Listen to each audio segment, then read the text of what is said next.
Well, as so often happens, after I turned off the camera and was looking at the painting, I just wasn't happy with it. I put more texture and more woods in that middle ground.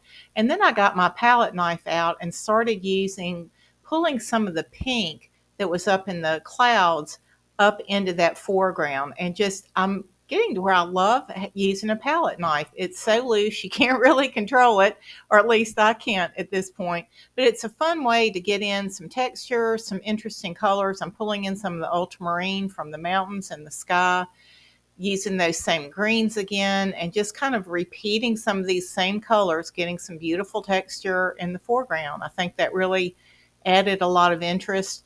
I love that I made that mountain really dark in the back, which had been sort of a middle value. I think it really makes the clouds stand out even better.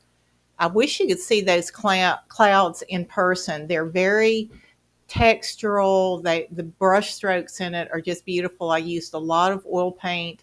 There I am dropping a little more intentional splash of that pink, putting some in again. Yep, just looks like little patches of fields of flowers in the front there, a little unexpected surprise. You know, the nice thing about a palette knife is if you mess it up, at least with in oils, you can just go back over it and just scrape it back off or wipe it back off.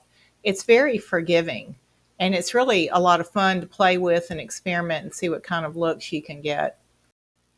Here's a close-up of the brushwork where you can see that beautiful pink in the clouds, just big gestural strokes. Oh, I just love it. One of my favorite ways to paint. Here's that foreground with the palette knife and the pink being dropped in. And here you have our finished revised painting. Hope this was fun for you. Hope this will encourage you to experiment and add some color in unexpected places. Hey, if this video has been helpful, I sure would appreciate a thumbs up. And if you'll be sure to subscribe, you won't miss the next free video that's coming out soon. Speaking of free, if you'll go to my website, the link's in the description box below. I have a free video waiting for you there. Thanks so much for watching. I appreciate your time. God bless.